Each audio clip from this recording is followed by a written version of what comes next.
दोस्तों नमस्कार, आपका मेरे YouTube चैनल फाइनल प्रेडिक्शन 007 में स्वागत है। दोस्तों हम वर्ल्ड कप का एक और मैच कवर करेंगे जो कि इंडिया और न्यूजीलैंड के बीच 22 अक्टूबर को दोपहर 2 बजे खेला जाएगा। अब बात करेंगे वेन्यू की, तो वेन्यू रहेगा हिमाचल प्रदेश क्रिकेट स्टेडियम धर्मशाला में ये मैच खेला जाएगा। अब हम बात करेंगे यहाँ के पिच रिपोर्ट की। पिच रिपोर्ट की बात करें दोस्तों, तो यहाँ की जो विकेट है एक बैलेंसिंग ट्रैक है, यानी कि बल्लेबाज और गेंदबाज को पिच से मदद मिलती है, चाहे फर्स्ट इनिंग हो या सेकेंड इनिंग हो। यहाँ थोड़ा सा जो हमारे लिए पेसर बॉलर है वो बहुत इंपॉर्टेंट रोल प्ले कर सकते हैं इस मैच में। आप इस बात को थोड़ा सा ध्यान रखिएगा, ठीक है। और इस ग्राउंड पर सिर्फ वही बल्लेबाज स्कोर करता है जो टेक्निकली स्ट्रांग बल्लेबाज हो, ठीक। इस पॉइंट को भी आप थोड़ा सा ध्यान से याद रखिएगा, ठीक। एक टिप्स जो मैं आपको हमेशा देता हूं कि अगर आपको समय पर पिच रिपोर्ट नहीं मिल पाती है तो कप्तान टॉस जीतने के बाद क्या कर रहा है, पहले बैटिंग कर रहा है या बॉलिंग कर रहा है, उसके डिसीजन को अपना आधार बनाकर भी आप टीम में प्लेयर का सिलेक्शन कर सकते हैं। क्योंकि कप्तान जो पिच रिपोर्ट देता है ना, टॉस से आपको बहुत कुछ आइडिया हो जाता है कि मैच ऐसा हो सकता है। उसके बाद टीम कैसा प्रदर्शन करेगी वो फिर वक्त बताता है। अब हम बात करेंगे यहाँ के वेन्यू रिकॉर्ड की। वेन्यू रिकॉर्ड की बात करें तो इस ग्राउंड पर टोटल 7 मुकाबले खेले गए हैं, जहाँ बैटिंग फर्स्ट करने वाली टीम 3 बार और बैटिंग सेकंड करने वाली टीम 4 बार यहाँ अपने मुकाबले जीती है। यानी कि 3 और 4 में ज़्यादा अंतर है नहीं, ठीक है ना। तो कोई भी टीम यहाँ मैच जीत सकती है, जो अच्छा खेलेगी वो टीम यहाँ मैच जीत सकती है। क्योंकि इंडिया और न्यूजीलैंड दोनों अच्छी टीमें हैं, ठीक है। न्यूजीलैंड भी एक स्ट्रॉन्ग बैलेंसिंग साइड है और इंडिया तो बेहद अच्छी टीम है ही। तो कोई भी टीम यहाँ मैच जीत सकती है। आप ये नहीं कह सकते कि न्यूजीलैंड जीतेगी या आप ये नहीं कह सकते कि इंडिया जीतेगी, ठीक है। और एवरेज स्कोर की बात करें इस ग्राउंड के तो वो रहा है 265 रन, ठीक है। देखिए दोस्तों, ये 265 रन ठीक एक औसत स्कोर रहा है, लेकिन मैं आपको क्लियर कर दूं, यहाँ पर ऐसे भी मैसेज आपको देखने को मिल सकते हैं जहां टीम 200 या 220 के स्कोर पर भी ऑल आउट हुई है, ठीक है। तो थोड़ा सा आप इस बात का भी ध्यान रखिएगा, ठीक। इन 7 मुकाबलों में टोटल 107 विकेट गिरे हैं, जहां फर्स्ट इनिंग में 61 तो वहीं दूसरे इनिंग में जो है सेकेंड इनिंग में 43 विकेट गिरे हैं, ठीक है। यानी बॉलर हमारे लिए इंपॉर्टेंट रोल प्ले करेंगे, ठीक। मैं आपको अभी वेन्यू मैच समझाऊंगा तो उससे आपको बहुत कुछ क्लियर हो जाएगा, ठीक है। तो आप मेरे साथ सिर्फ बने रहिएगा, ठीक। दोस्तों आप अब बात करें इन 7 मुकाबलों में, तो फर्स्ट इनिंग में पेसर ने 38 विकेट लिए हैं, वहीं स्पिनर ने 23 विकेट लिए हैं, ठीक। और सेकेंड इनिंग में पेसर ने कितने विकेट लिए हैं, 30, तो सेकेंड इनिंग में स्पिनर ने लिए हैं 12 विकेट, ठीक है। पेसर ने दोनों इनिंग में, आप देखिए चाहे फर्स्ट इनिंग हो या सेकेंड इनिंग हो, दोनों में, एक में फर्स्ट इनिंग में 30 तो वहीं सेकेंड इनिंग में फर्स्ट इनिंग में 38 तो सेकेंड इनिंग में 30 विकेट लिए हैं, ठीक है। तो इंपॉर्टेंट रहेंगे कौन, पेसर बॉलर, ठीक है। और फर्स्ट इनिंग में स्पिनर भी हमारे लिए इंपॉर्टेंट रोल प्ले कर सकते हैं, ठीक। अब बात करेंगे टीम्स वीकनेस की, ठीक है। उससे पहले अगर आपने मेरा चैनल सब्सक्राइब नहीं किया है तो सबसे पहले आप मेरे चैनल को सब्सक्राइब जरूर कर लीजिएगा, ठीक है। दोस्तों टीम्स वीकनेस से आपको पता चलेगा कि किस टीम के बल्लेबाजों की कमजोरी क्या है, वो मैक्सिमम टाइम किस गेंदबाज से आउट होते हैं, ठीक है। जरूरी नहीं कि आउट हो जाएंगे, लेकिन हाँ थोड़ी बहुत दिक्कत रहती है, ठीक है। इंडिया के बल्लेबाज जो है उनको राइट आर्म मीडियम फास्ट और लेग स्पिन को खेलने में थोड़ा सा तकलीफ रहती है, ठीक है। मतलब मैक्सिमम टाइम अपना विकेट देते हैं, इसका ये मतलब नहीं है कि वो आउट ही हो जाएंगे, ठीक है। थोड़ा स्कोर करने में जो खासतौर पर स्विंग गेंदबाज होता है उनसे तकलीफ होती है इंडियन प्लेयर्स को। उसके बाद बात करेंगे न्यूजीलैंड की, तो उनके भी प्लेयर को जो राइट आर्म मीडियम फास्ट गेंदबाजी कराते हैं और जो लेफ्ट आर्म ऑर्थोडॉक्स गेंदबाज हैं जैसे रविंद्र जडेजा, तो ऐसे प्लेयर गेंदबाजों से उनके जो बल्लेबाज हैं उनको थोड़ा सा दिक्कत होती है, ठीक। आपको इस बात का भी ध्यान रखना होता है कि पिच किसके सपोर्ट में है, ठीक। यानी कि वो पेस को सपोर्ट करती है पिच या स्पिन को। जैसे हिमाचल प्रदेश की ये ग्राउंड ये पिच है, ये पेसर बॉलर को ज़्यादा मदद करती है, तो बल्लेबाज जो होंगे राइट आर्म मीडियम फास्ट के सामने थोड़ा सा ज़्यादा आउट होंगे, ठीक है। तो ये चीज़ें होती हैं, ठीक। अब मैं बात करूँगा फर्स्ट इनिंग में, जो आपको यहाँ दिख रहा है फर्स्ट इनिंग स्कोर्ड BN ना, इसका मतलब यह है फर्स्ट इनिंग में स्कोर करने वाले जो बैट्समैनों का नंबर है वो क्या रहा है, ठीक है। वो 2 नंबर, 4 नंबर और 5 नंबर के बल्लेबाजों ने मैक्सिमम मैचेस में स्कोर किया है। लेकिन इस साल जो है ये थोड़ा सा हट गया है, यहाँ 4 नंबर, 5 नंबर और 7 नंबर के बल्लेबाजों ने थोड़ा सा फर्स्ट इनिंग में स्कोर किया है, ठीक। वो आपको अभी क्लियर हो जाएगा वेन्यू मैच में। और सेकेंड इनिंग में जो है 2 नंबर, 4 नंबर, 5 नंबर, दो फर्स्ट इनिंग हो या सेकेंड इनिंग हो, लगभग बल्लेबाज मतलब जो जिनने रन स्कोर किया है उनका नंबर सेम रहा है, ठीक है। ये पूरा ओवरऑल 7-8 मुकाबलों का जो यहाँ खेले गए हैं उनमें जो है मैक्सिमम टाइम जो है जिन बल्लेबाजों ने स्कोर किया है ये उनका एक नंबर है, ठीक है। ये औसत लिया है मैंने उनका, ठीक। तो ये क्लियर हो गया, ठीक है। अब बात करेंगे वेन्यू मैचेस की। वेन्यू मैचेस में देखिए दोस्तों, हमारे लिए इंपॉर्टेंट रहते हैं टीम बनाने में, हमको सबसे ज़्यादा महत्वपूर्ण भूमिका जो हमारे लिए निभाते हैं वो रहते हैं वेन्यू मैचेस। उससे हमको ये पता चल जाता है कि जो इस ग्राउंड पर अब तक मुकाबले हुए हैं वो कैसे रहे हैं, उनमें किस तरीके के प्लेयरों ने अपना प्रदर्शन किया है। ठीक है, देखिए ये मुकाबला जो है आपको किन किन पॉइंट पे ध्यान देना होगा, स्कोर और साथ में विकेट कितने गिरे हैं, चाहे फर्स्ट इनिंग हो या सेकंड इनिंग हो, और सेकंड आपने स्कोर करने वाले बल्लेबाजों के नंबर पर ध्यान देना होगा, और बॉलिंग सेक्शन में आपको ध्यान देना होगा पेसर ने कितने विकेट लिए हैं, स्पिनर ने कितने विकेट लिए, चाहे फर्स्ट इनिंग हो या सेकेंड इनिंग। इससे आपको पता चल जाएगा कि आपको कैप्टनसी किसको देनी है, बॉलर को देनी है, ऑलराउंडर को देनी है या बैट्समैन को देनी है। ठीक है, और किस नंबर के बल्लेबाजों को आपको टीम में जगह देनी है। ठीक है, वेन्यू मैच को समझाने से पहले मैं क्लियर कर दूं दोस्तों, मैच जो है लगभग ऐसा जैसा हो सकता है ऐसा ही होगा, इस बात की कोई गारंटी नहीं होती है, क्योंकि दोनों टीमें अलग हैं तो जाहिर सी बात है मैच भी अलग होगा। ठीक है, तो दोस्तों ये मुकाबला जो पिछला ही मुकाबला है 17 अक्टूबर 2-3 दिन पहले का। ठीक है, नीदरलैंड ने फर्स्ट इनिंग में बल्लेबाजी की, 245 रन बनाए और 8 विकेट उसने अपने गंवा दिए थे। जहां फर्स्ट इनिंग में बैटिंग करते हैं उनकी तरफ से नंबर 7 के बल्लेबाज एस एडवर्ड्स ने 78 का स्कोर किया था, वहीं नंबर 9 पर आर मरवे ने 29 रन का स्कोर किया था। यानी कि जो है फर्स्ट इनिंग में थोड़ा सा बल्लेबाजी करना चुनौती रहा था। ठीक है, और फर्स्ट इनिंग बॉलिंग में देखिए आप, पेसर ने 7 विकेट लिए, वहीं स्पिन को महज 1 विकेट मिला है। ठीक है, और सेकेंड इनिंग में देखिएगा तो स्कोर बना, साउथ अफ्रीका चेज नहीं कर पाई, 207 रन पर अपने ऑल टीम आउट हो गई थी वो। ठीक, यानी कि सेकेंड इनिंग में इस पिच पर, ठीक है दोस्तों, वो मैं आपको आगे क्लियर कराऊंगा। सेकेंड इनिंग में बल्लेबाजी करते हुए देखिए आप, नंबर 6 का बल्लेबाज डेविड मिलर ने 43, तो वहीं नंबर 9 का बल्लेबाज केशव महाराज ने 40 रन का स्कोर किया। और सेकेंड इनिंग बॉलिंग में देखिए, पेसर ने 7 विकेट लिए हैं तो स्पिनर ने 3 विकेट लिए हैं। ठीक है दोस्तों, एक ग्राउंड पर जो होती हैं 4-5 पिचेज होती हैं। ठीक है, तो हर पिच का जो बिहेवियर होता है थोड़ा सा चेंज रहता है पहली वाली से, तो ये जो इस पिच का पर अगर मैच होगा तो लगभग ऐसा मैच होने की संभावना ज़्यादा है। अगर आपको लगेगा कि हाँ, क्योंकि हिमाचल प्रदेश के ग्राउंड पर जो है हाई स्कोरिंग मैच जो है बहुत कम होते हैं, ठीक, अगर ऐसा लगेगा कि हाँ ऐसा जैसा मैच हो सकता है, तो इस मैच के आधार पर अगर टीम बनानी होगी तो हमारे लिए सबसे पहले हमको क्या चाहिए, अब कैप्टनसी और वाइस कैप्टनसी किसको देंगे। ठीक है ना, तो उसमें हमको क्या करना है, कैप्टनसी के लिए हमारे पास क्या चॉइस होती है। अगर बल्लेबाजी सेक्शन में जाएं, फर्स्ट इनिंग हो या सेकेंड इनिंग हो, तो हमको बल्लेबाजी से ऐसा कोई प्रदर्शन नज़र नहीं आ रहा है जिसको हम कैप्टनसी दे सकें। ठीक, उसके बाद हम देखें अगर बॉलिंग सेक्शन में, तो हमारे लिए पेसर बॉलर, ठीक है, 7 विकेट फर्स्ट इनिंग में भी, 7 विकेट सेकेंड इनिंग में भी लिए हैं, तो हमारे लिए एक पेसर बॉलर क्या बन सकता है, एक अच्छा क्या बन सकता है, वाइस कैप्टन या कैप्टनसी का रोल प्ले कर सकता है। लेकिन उससे भी महत्वपूर्ण बात है हमारे लिए यहाँ पर जो मीडियम फास्ट गेंदबाजी कराए, यानी कि राइट आर्म मीडियम फास्ट या जो भी मीडियम फास्ट गेंदबाजी कराए और साथ में बल्लेबाजी कर सके, ऑलराउंडर हो, तो वो प्लेयर हमारे लिए कैप्टनसी का एक अच्छी चॉइस बन सकता है। तो इंडिया की तरफ से ऐसा प्लेयर कौन है, हार्दिक पांड्या, लेकिन उनकी इस समय फॉर्म उतनी अच्छी नहीं चल रही है, खासतौर पर बल्लेबाजी से, वैसे भी उनकी बल्लेबाजी आई नहीं है। ठीक है, तो वो प्लेयर हमारे लिए एक अच्छा कैप्टनसी का रोल प्ले कर सकता है। कारण है दोस्तों, वो नंबर 6, यहाँ भी 7, तो ये फर्स्ट इनिंग हो सेकेंड इनिंग हो, नंबर 6 और नंबर 7 का प्लेयर यहाँ स्कोर कर रहा है और वो नंबर 6 पर ही बल्लेबाजी भी करने आते हैं, तो इसलिए मैं बल्लेबाजी के अकॉर्डिंग ये भी हो सकता है। और साथ में पेसरों को मदद मिल रही है, वो हमारे लिए एक परफेक्ट कैप्टनसी की चॉइस बन सकते हैं। मैं सिर्फ रिकॉर्ड के आधार पर बता रहा हूँ कि वो बन सकते हैं। ठीक है, अब हो सकता है वो इस मैच में 0 पर आउट हो जाएं या 0 विकेट लें, मे बी, लेकिन पिच के अकॉर्डिंग उनका नाम कैप्टनसी की चॉइस में मैं फर्स्ट पर लेता हूँ। आपको भी वही आइडिया आ रहा होगा दोस्तों। अब बात करेंगे हम न्यूजीलैंड की। न्यूजीलैंड की टीम में ऐसा ऑलराउंडर कौन है, देखिए 2 ऑलराउंडर हैं, एक सचिन रविंद्रा और एक मिचेल सेंटेनर। ठीक, और साथ में ग्रैंड फिलिप, जिसको आप नहीं भूल सकते। ग्रैंड फिलिप भी हमारे लिए एक अच्छे वाइस कैप्टनसी या कैप्टनसी का रोल प्ले कर सकते हैं। वो भी यही कारण है, वो नंबर 6 पर बल्लेबाजी करने आते हैं, साथ में स्पिन गेंदबाजी भी करते हैं। ठीक है, अब स्पिन को पिच से मदद है नहीं, अगर मान लो 2 विकेट ले लें और साथ में वो बेहतरीन बल्लेबाज हैं, 50 से 70 रन बना दें, तो एक बेहतरीन वाइस कैप्टनसी का काम कर सकते हैं न्यूजीलैंड की तरफ से। या मिचेल सेंटेनर, ठीक है, वो बेहतरीन गेंदबाज भी हैं और साथ में बल्लेबाज भी कर लेते हैं। ठीक, ये रहे कुछ नाम, ठीक हो गया।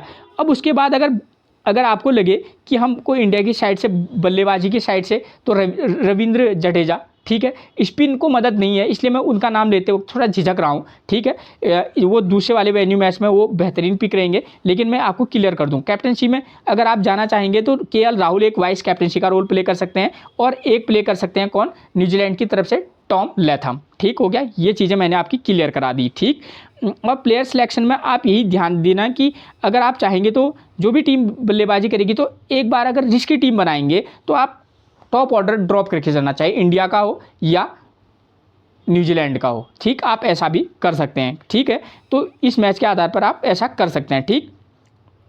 फिर आपको जो है नंबर 3 पर फोकस कर सकते हैं, जैसे विराट कोहली है, ठीक है। उसके बाद आप केएल राहुल पर फोकस कर सकते हैं, हार्दिक पांड्या, और एक स्पिन के रूप में आप चाहें तो रविंद्र जडेजा को पिक कर सकते हैं इंडिया की साइड से, ठीक है। पेसर बॉलर को मदद मिल रही है, चाहे फर्स्ट इनिंग हो सेकेंड इनिंग हो, तो आप जसप्रीत बुमराह, सिराज, ठीक है, तो इनके साथ जा सकते हैं, ठीक। और वहीं अगर न्यूजीलैंड की तरफ से बात करेंगे तो आप क्या कर सकते हैं, सचिन रविंद्रा के साथ जा सकते हैं नंबर 3 पर, या अगर केन विलियमसन खेलते हैं, केन विलियमसन बेहतरीन पिक रहेंगे, ठीक है ना। केन विलियमसन है। उसके बाद आप सीधे टॉम लेथम, ग्रैंड फिलिप के साथ मैट हेनरी और ट्रेंट बोल्ट का सिलेक्शन कर सकते हैं, और मिचेल सैंटनर को ले सकते हैं। तो इस तरीके से आप कॉम्बिनेशन बना सकते हैं, ठीक है। आपको थोड़ा सा एक टीम तो थोड़ा सा रिस्क लेकर बनानी होगी, ठीक है। मैंने ये वेन्यू मैच के आधार पर आपका लगभग सब कुछ क्लियर करा दिया है, ठीक।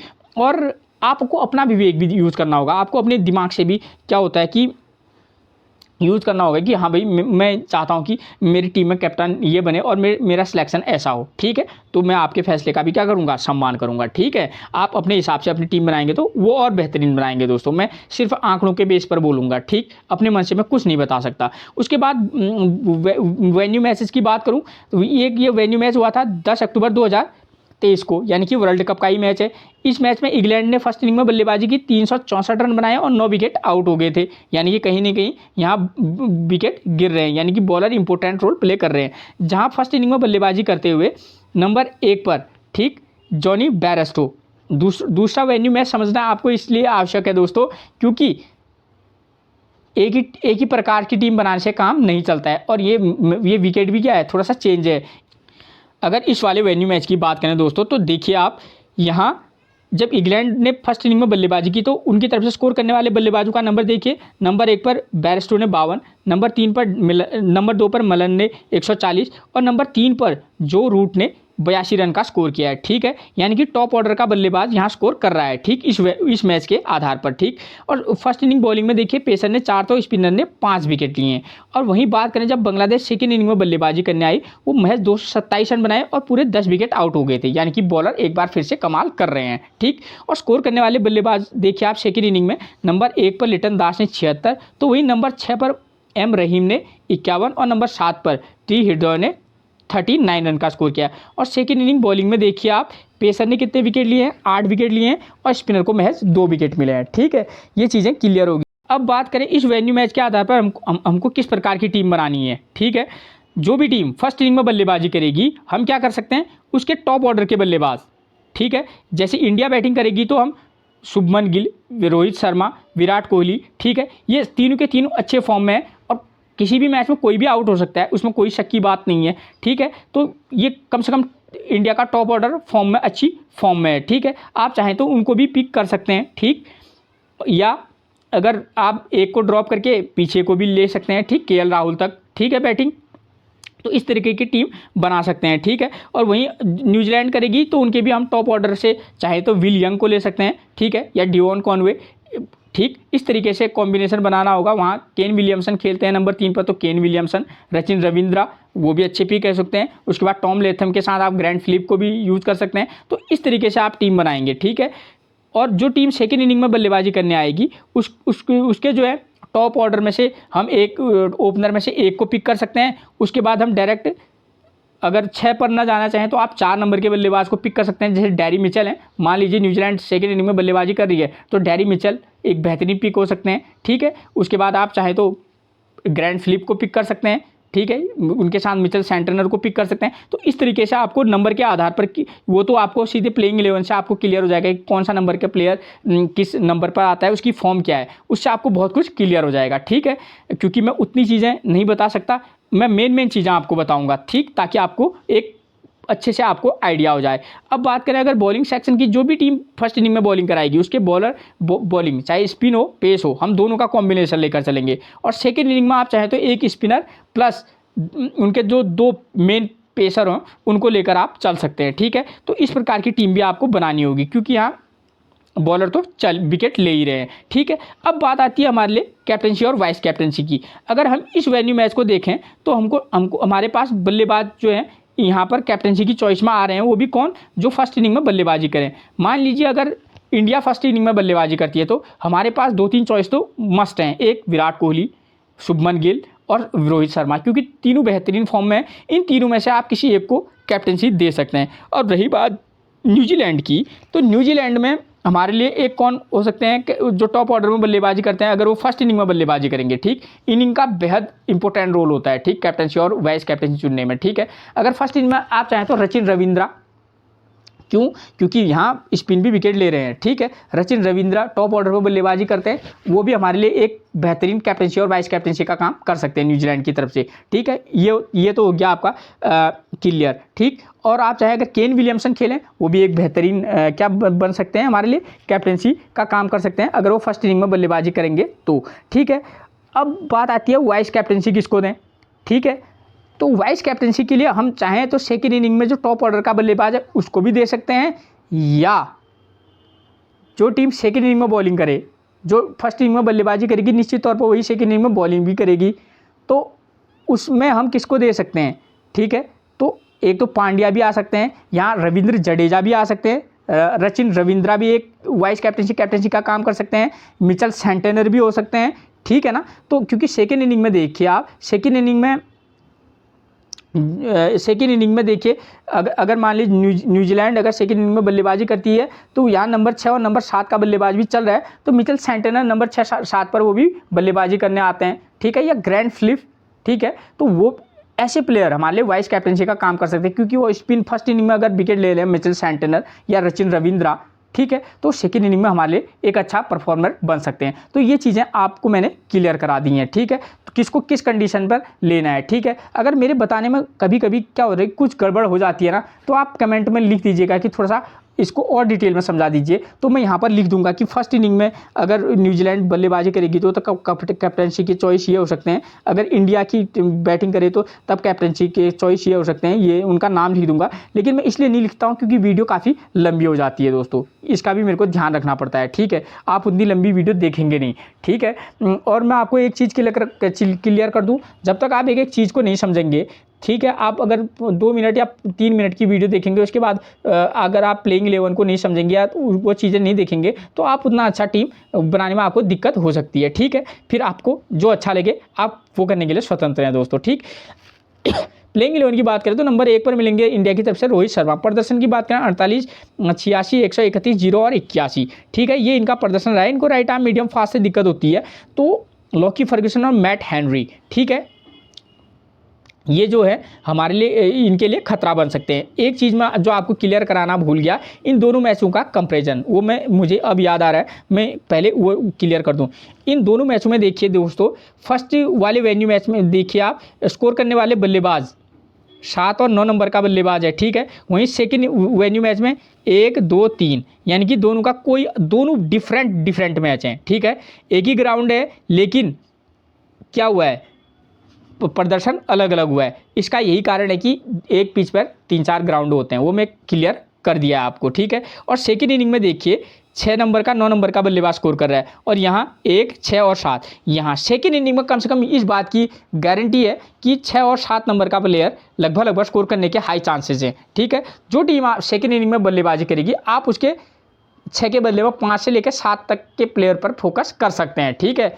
खासतौर पर ऑलराउंडर सेक्शन में आप देख लीजिएगा, ठीक। तो ये इस प्लेयर पर फोकस करेंगे। अगर वहीं बात करें हम बॉलिंग की, बॉलिंग में देखिए आप, बॉलिंग सेक्शन की बात करें तो pacer 7 wicket, spin 1 wicket, pacer फिर से 7 विकेट, स्पिन 3 विकेट। और सेकेंड वाले वेन्यू मैच में देखिए आप, पेसर 4, स्पिन 5, पेसर 8, स्पिन 2। तो देखिए यहाँ कहीं ना कहीं हमारे लिए पेसर इंपॉर्टेंट रोल प्ले करेंगे, इसलिए हमारे लिए कैप्टनसी और वाइस कैप्टनसी की चॉइस में पेसर बॉलर भी, कैप्टनसी तो नहीं कह सकता लेकिन वाइस कैप्टनसी के लिए बेहतरीन विकल्प हो सकते हैं, जैसे जसप्रीत बुमराह भी हो सकते हैं, और साथ में कौन, मैट हेनरी या लॉकी फर्ग्यूसन पिछले 2 मैचों में लगातार 3-3 विकेट लेकर आ रहे हैं, ठीक, वो भी एक अच्छी चॉइस हो सकते हैं। तो आप बॉलिंग सेक्शन से भी अपने इनके प्रदर्शन के आधार पर आप पिक कर सकते हैं। वाइस कैप्टनसी देना चाहें तो वो बेहतर रहेगा, ठीक है, ठीक। ये चीज़ें आपकी क्लियर होगी। अब मैं सीधे आप बात करूंगा किसकी, सीधे प्लेइंग 11 में नंबर 2 के बल्लेबाज कौन है इंडिया की तरफ से, शुभमन गिल, ठीक है। प्रदर्शन देखिए 53 रन, 16 रन, 104 रन, 74 रन और 27 रन, ठीक है। इनको मैंने बताया कि सेकेंड वाले वेन्यू मैच में जो है फर्स्ट इनिंग में जो है बल्लेबाज स्कोर कर रहा है, तब उस कंडीशन में आप रोहित शर्मा और शुभमन गिल हो, इनको कैप्टनसी के लिए आगे बढ़ा सकते हैं इनका नाम, ठीक। वो मैं आपको सब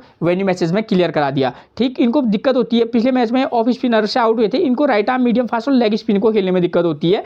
तो राइट आर्म मीडियम फास्ट मिलेंगे लॉकी फर्ग्यूसन और मैट हेनरी, और लेग ब्रेक मिलेंगे कौन, सेंटेनर और रविंद्रा, ठीक, जो इनको इस मैच में परेशान कर सकते हैं, ठीक है। लेकिन इस पिच में स्पिन भी विकेट ले रहे हैं, ठीक है, थोड़ा सा आप ध्यान रखिएगा। नंबर 3 पर विराट कोहली मिलेंगे, लास्ट मैच में 103, उससे पहले 16, 55, 85 और 56, यानी कि बेहतरीन फॉर्म में है, ठीक है। वेन्यू मैच के आधार पर आप इनको टीम में पिक भी करना किसी भी प्लेयर को, और किसी भी प्लेयर को आप टीम से बाहर भी कर सकते हैं, चाहे वो विराट कोहली ही क्यों ना हो, ठीक है। लास्ट मैच में नॉट आउट रहे थे, इनको राइट आर्म मीडियम फास्ट और लेग स्पिनर परेशान कर सकता है, ठीक है। तो राइट आर्म मीडियम फास्ट में फिर मिलेंगे फर्ग्यूसन और हेनरी, और लेग स्पिन में मिलेंगे कौन, मिचेल सैंटनर और रविंद्रा, ठीक। लेकिन मिचेल सैंटनर और रविंद्रा जो है लेफ्ट आर्म ऑर्थोडॉक्स गेंदबाज है, ठीक है। मैंने लेग स्पिन में नाम लिखा हुआ है, ठीक है, ठीक, मैं आपको क्लियर करा दूँ। उसके बाद नंबर 4 पर मिलेंगे कौन, श्रेयस अय्यर। प्रदर्शन देखिए इनका 18, 53, 25, 0 और 48, ठीक है। उतना विशेष प्रदर्शन इनका नहीं रहा है, इनको लास्ट मैच में ऑफ स्पिनर ने आउट किया था, ठीक है, और राइट आर्म मीडियम फास्ट से इनको दिक्कत होती है। तो ऑफ स्पिनर कौन मिलेंगे, न्यूजीलैंड की टीम में ग्रैंड फिलिप ऑफ स्पिन कराते हैं, ठीक है। मैंने नाम लिखना उनका भूल गया, लेकिन मैं आपको क्लियर करा दूं, ठीक।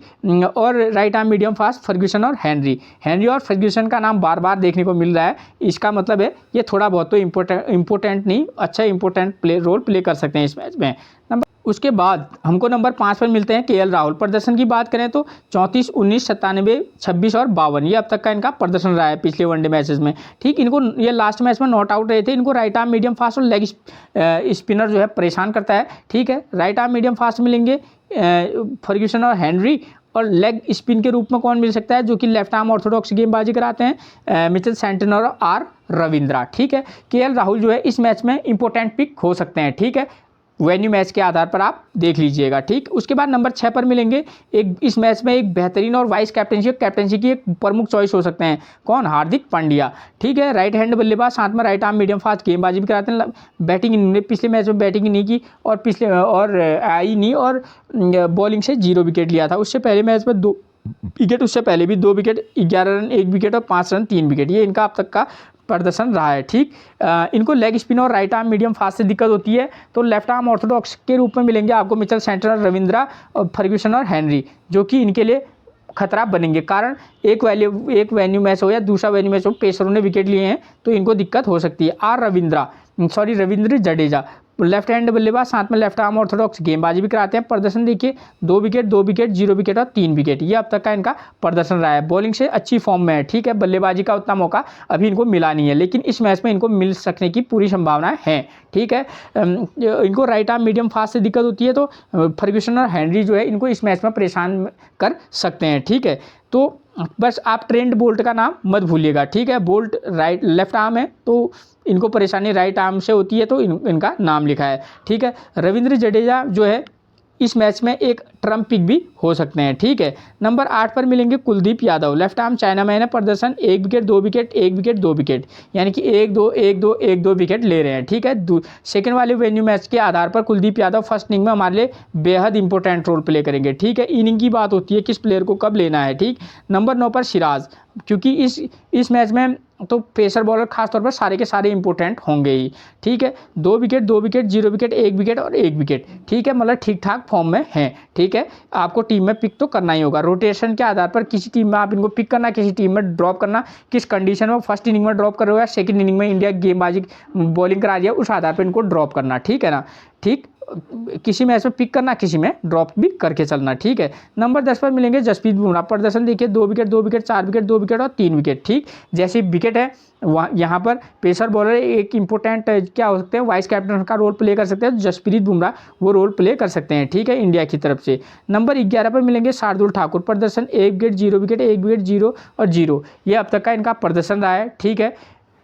देखते हैं इस मैच में ये कितने विकेट लेते हैं, ठीक। शार्दुल ठाकुर, ठीक। आप इस प्लेयर का सिलेक्शन आप अपने विवेक के आधार पर लें, ठीक है, मैं कुछ नहीं कह सकता। अब बात करेंगे हम न्यूजीलैंड के प्लेइंग 11 की, ठीक है। नंबर 1 पर हमको मिलेंगे कौन, डेवन कॉनवे। प्रदर्शन की बात करें तो प्रदर्शन देखिए 20 रन, 45, 32, 152, 7 और 9, ठीक है। सेकंड वाले वेन्यू मैच में अगर जो मैंने आपको समझाया, सेकंड वाले वेन्यू मैच में अगर न्यूजीलैंड फर्स्ट इनिंग में बल्लेबाजी करेगी तो एक बेहतरीन पिक हमारे लिए रहेंगे। हो सकता है वाइस कैप्टनसी की भी एक बेहतरीन पिक हो सकते हैं, ठीक है, सेकंड वाले वेन्यू मैच के आधार पर। ठीक, इनको ऑफ स्पिन से और लेफ्ट आर्म ऑर्थोडॉक्स और राइट आर्म मीडियम फास्ट को खेलने में दिक्कत होती है। पिच के अकॉर्डिंग किसी भी प्लेयर को दूसरा बॉलर क्या कर देता है, आउट कर देता है। ठीक है, तो ऑफ स्पिन तो इंडिया में है नहीं, लेकिन आपको लेफ्ट आर्म ऑर्थोडॉक्स मिलेंगे कौन, रविंद्र जडेजा। ठीक हो गया। उसके बाद लेफ्ट आर्म चाइना मैन मिलेंगे कुलदीप यादव। ठीक, of right arm medium fast में बुमराह मिलेंगे, सिराज मिलेंगे, शार्दुल ठाकुर के साथ कौन मिलेंगे, हार्दिक पांड्या। ठीक, ये चीज़ें क्लियर होगी। ठीक, नंबर 2 पर मिलेंगे विल यंग। ठीक है, ये एक बहुत ही ज़बरदस्त बैट्समैन है, मैंने हमेशा आपको बताया है। ठीक, लास्ट मैच में 54, उससे पहले 70, 70 और 58। ठीक है, फर्स्ट वाले वेन्यू मैच के आधार पर तो आप इनको ड्रॉप करके चल सकते हैं और सेकंड वाले वेन्यू मैच में आप चाहें तो इनको पिक कर सकते हैं। अगर न्यूजीलैंड फर्स्ट इनिंग में क्या करेगी, बल्लेबाजी करेगी। ठीक, लेकिन फिर भी आप इनको टीम में जगह दे सकते हैं। ठीक है, क्वालिटी है इस बल्लेबाज के पास। ठीक है, इनको राइट आर्म मीडियम फास्ट और लेफ्ट आर्म ऑर्थोडॉक्स से दिक्कत होती है, तो राइट आर्म मीडियम फास्ट मिलेंगे बुमराह, सिराज, ठाकुर और हार्दिक पांड्या, और लेफ्ट आर्म ऑर्थोडॉक्स मिलेंगे Ravindra Jadeja. Left arm China man में केदार यादव भी इनको परेशानी में डाल सकते हैं। उसके बाद नंबर 3 पर मिलेंगे रचिन रविंद्रा। वो तब मिलेंगे नंबर 3 पर बल्लेबाजी है तब करेंगे जब केन विलियमसन नहीं खेलेंगे, वरना ये ओपनिंग करेंगे। ठीक है, तब विल यंग ड्रॉप हो जाएंगे। ठीक, प्रदर्शन देखिए, लास्ट मैच में 32 रन 1 विकेट, उससे पहले 9 run 0 wicket, 51 run 1 wicket, 123 run 1 wicket. ठीक है, यानी कि एक ठीक ठाक प्रदर्शन ये हर मैच में कर रहे हैं। इनको राइट आर्म मीडियम फास्ट और लेफ्ट आर्म ऑर्थोडॉक्स से दिक्कत होती है, तो इंडिया की तरफ से राइट आर्म मीडियम फास्ट तो सेम मिलेंगे और लेफ्ट आर्म ऑर्थोडॉक्स मिलेंगे रविंद्र जडेजा, और साथ में केदार जाधव भी रचिन रविंद्रा को परेशान कर सकते हैं। ठीक है, और मैंने वेन्यू मैच में बता रखा है कि किस कंडीशन में एक हमारे लिए बेहतरीन वाइस कैप्टन या कैप्टनसी का रोल प्ले कर सकते हैं। नंबर 3 पर मिलेंगे केन विलियमसन। प्रदर्शन 78, 53, 85 और 26। ये रिटायर्ड हर्ड हो गए थे। ठीक है, और इनको लेग स्पिन से थोड़ा दिक्कत होती है, तो लेग स्पिनर इंडिया में है नहीं, और लेकिन मैंने लेफ्ट आर्म ऑर्थोडॉक्स और लेफ्ट आर्म चाइना मैन का नाम लिखा है रविंद्र जडेजा और केदार यादव। ठीक, नंबर 4 पर मिलेंगे डैरी मिचेल। इस प्लेयर पर आप विशेष फोकस करके चल सकते हैं। लास्ट मैच में एक रन बनाया था, उससे पहले 89 रन 0 विकेट, 48, 4, 17, 57 और 118। ठीक है, नंबर 4 पर खेलते हैं और बेहतरीन प्लेयर हैं डैरी मिचेल। ठीक है, तो आप किसी टीम में ड्रॉप, लेकिन किसी टीम में इनको पिक करके जरूर चलिएगा। ठीक है, लेग स्पिन और राइट आर्म मीडियम फास्ट से दिक्कत होती है, तो लेग स्पिनर के रूप में तो इंडिया में लेग स्पिनर नहीं है, तो आपको जडेजा और कुलदीप यादव का नाम लिखा है। राइट आर्म मीडियम फास्ट फिर वही रहेंगे, बुमराह, सिराज, ठाकुर और पांड्या। उसके बाद नंबर 5 पर टॉम लैथम। ठीक, ये प्लेयर की प्लेयर हो सकता है। ठीक, टॉम लैथम प्रदर्शन देखिए, 68, 53, 13 और 3, ये अब तक का इनका प्रदर्शन रहा है, और लास्ट मैच में इनको राइट आर्म मीडियम फास्ट ने आउट किया था, तो right arm medium fast same रहेंगे इंडिया की तरफ से। ठीक, आप टॉम लैथम, डैरी मिचेल, ठीक है, इन 2 प्लेयरों पर विशेष फोकस कर सकते हैं। ठीक, या अगर केन विलियमसन खेले, केन विलियमसन, टॉम लैथम और ग्रैंड फिलिप। ठीक है, मैंने आपको पिछले मैच में भी बताया था कि ग्रैंड फिलिप कितने इंपॉर्टेंट रहेंगे, चले या नहीं चले। ठीक है, टॉम लैथम के बारे में बताया था। ठीक है, पिछले मैच में मैंने क्या कहा था वो उतना इंपॉर्टेंट नहीं रहता है, लेकिन मैं आपको बता रहा हूँ। ठीक, ग्लेन फिलिप राइट हैंड बल्लेबाज, साथ में ऑफ स्पिन गेंदबाजी भी कराते हैं। पिछले मैच में 71 run 0 wicket, 16 run 1 wicket, 4 run और 2 विकेट, ये अब तक का इनका प्रदर्शन रहा है। इनको राइट आर्म मीडियम फास्ट और लेग स्पिन से दिक्कत होती है, तो राइट आर्म मीडियम फास्ट तो बुमराह, सिराज, ठाकुर और हार्दिक पांड्या मिलेंगे, और लेग स्पिन के रूप में इंडिया की तरफ से कौन मिलेंगे, लेफ्ट आर्म ऑर्थोडॉक्स गेंदबाज हैं जडेजा, और left arm China man Kuldeep Yadav. ठीक, ग्रैंड फिलिप, टॉम लैथम, और ऊपर से यहाँ केन विलियमसन या रचिन रविंद्रा। केन विलियमसन हमारे लिए अच्छा पिक बन सकते हैं। ठीक, तो एक एक पॉइंट को और वेन्यू मैच को समझ जाएंगे तो आपको उसके बाद आप सीधे प्लेइंग 11 देख लेना, तो आपके लिए क्या हो जाएगा, ईजी हो जाएगा टीम में किसी भी प्लेयर का सिलेक्शन। नंबर 8 पर मिलेंगे मार्क चैपमैन। 25, 45, 46, 13 और 1। सिर्फ एक कंडीशन में मैं इस प्लेयर को अपनी टीम में लूँगा। ठीक, जो फर्स्ट वाला वेन्यू मैच है, जब मैं उस टीम के आधार पर मैच बनाऊंगा तो मैं तब मार्क चैपमैन को मौका दूंगा, वरना मैं मौका नहीं दूंगा। लास्ट मैच में नॉट आउट रहे थे, इनको लेफ्ट आर्म ऑर्थोडॉक्स से दिक्कत होती है। ठीक, तो जडेजा और कुलदीप यादव इनको परेशान कर सकते हैं, मार्क चैपमैन को। उसके बाद नंबर मुझसे नंबर लिखने में थोड़ी सी गड़बड़ी हो गई है दोस्तों, ठीक है ना।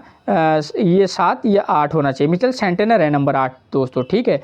नंबर 8 पर मिचेल सेंटनर मिलेंगे। लेफ्ट हैंड बल्लेबाज, साथ में लेफ्ट आर्म ऑर्थोडॉक्स गेंदबाजी भी करते हैं। प्रदर्शन देखिए, पिछले मैच में 7 रन 3 विकेट, उससे पहले 1 विकेट, 36 रन 5 विकेट 2 विकेट, तो ये इनका प्रदर्शन रहा है, ठीक है। ठीक, किस वेन्यू मैच में मैंने इनको वाइस कैप्टनसी या कैप्टनसी के लिए बोला है, ठीक, उस मैच पर आप इसको फोकस करके आप इनको सिलेक्शन करना, ठीक है। सेकंड वाले वेन्यू मैच के आधार पर तो ये हमारे लिए टीम में मस्ट पिक रहेंगे मिचेल सेंटनर, ठीक है। इनको राइट आर्म मीडियम फास्ट से दिक्कत होती है। बुमराह, सिराज, ठाकुर और पांड्या इनको परेशानी में डाल सकते हैं जैसी विकेट है, क्योंकि यहाँ थोड़ा सा पेसर को पिच से मदद मिल रही है, ठीक है। तो टीम बनाते वक्त कई चीज़ें फैक्टर दिमाग में रखना पड़ता है कि पूरी टीम की मौजूदा फॉर्म क्या है, टीम किस फॉर्म से आ रही है, ठीक है, जीत क्या आ रही है, हार क्या आ रही है, ठीक है, ठीक। तो उससे भी हमको टीम बनाने में मदद मिलती है। नंबर 9 पर मिलेंगे मैट हेनरी। प्रदर्शन 1 wicket 2 wicket 3 wicket 1 wicket 2 wicket, हर मैच में ये बॉलर जो है विकेट ले रहा है और इस ग्राउंड पर जो है पेसर को तो विशेष तौर पर मदद है। तो मैट हेनरी एक बहुत ही इंपॉर्टेंट पिक रोल प्ले करेंगे इस मैच में, ठीक है। उसके बाद नंबर 10 पर हमको मिलेंगे bolt. 2 wicket 2 wicket 0 wicket 1 wicket और 2 विकेट, ये इनका अब तक का प्रदर्शन है। बोल्ट है, हेनरी है या लॉकी फर्ग्यूसन, ये तीनों बॉलर जो है हमारे लिए बहुत इंपॉर्टेंट रोल प्ले करेंगे, ठीक है। उसके बाद बात करेंगे ट्रेंट बोल्ट की, और बोल्ट या हेनरी में से आप किसी एक को रिस्क लेकर एक मैच में वाइस कैप्टनसी भी ट्राई कर सकते हैं। किस कंडीशन में आपको मालूम है, उसको मैंने समझा रखा है, ठीक। उसके बाद नंबर 11 पर हमको मिलेंगे कौन, लॉकी फर्ग्यूसन। पिछले 2 मैचों में 3 विकेट 0 विकेट 1 विकेट और 1 विकेट, ये अब तक का इनका प्रदर्शन रहा है। लॉकी फर्ग्यूसन जो है लगातार 3-3 विकेट ले रहे हैं, तो मे भी अगर आपको किसी में लगेगा, मैंने आपको बता रखा है किस कंडीशन में वाइस कैप्टनसी बॉलर को देनी है, तो इन तीनों में से किसी एक प्लेयर को भी आप वाइस कैप्टनसी दे सकते हैं, ठीक है, कौन सी परिस्थिति में है, ठीक है। तो ये चीज़ें क्लियर होगी, ठीक। और मैंने वाइस कैप्टनसी सब कुछ मैंने शायद आपको वेन्यू मैच के आधार पर मैंने सब कुछ क्लियर करा दिया है, ठीक है। तो मेरी तरफ से ऐसी कोई भी कमी नहीं है जहाँ पर मैंने आपको कोई पॉइंट मिस कर रखा होगा, ठीक है। तो यहाँ पेसर बॉलर इंपॉर्टेंट रहेंगे, ये चीज़ें मैंने आपको पहले क्लियर करवा रखी हैं, ठीक है। तो दोस्तों फिर मिलेंगे आपसे एक और प्रिडिक्शन के साथ, तब तक के लिए आप सभी को मेरा प्रणाम, ठीक है।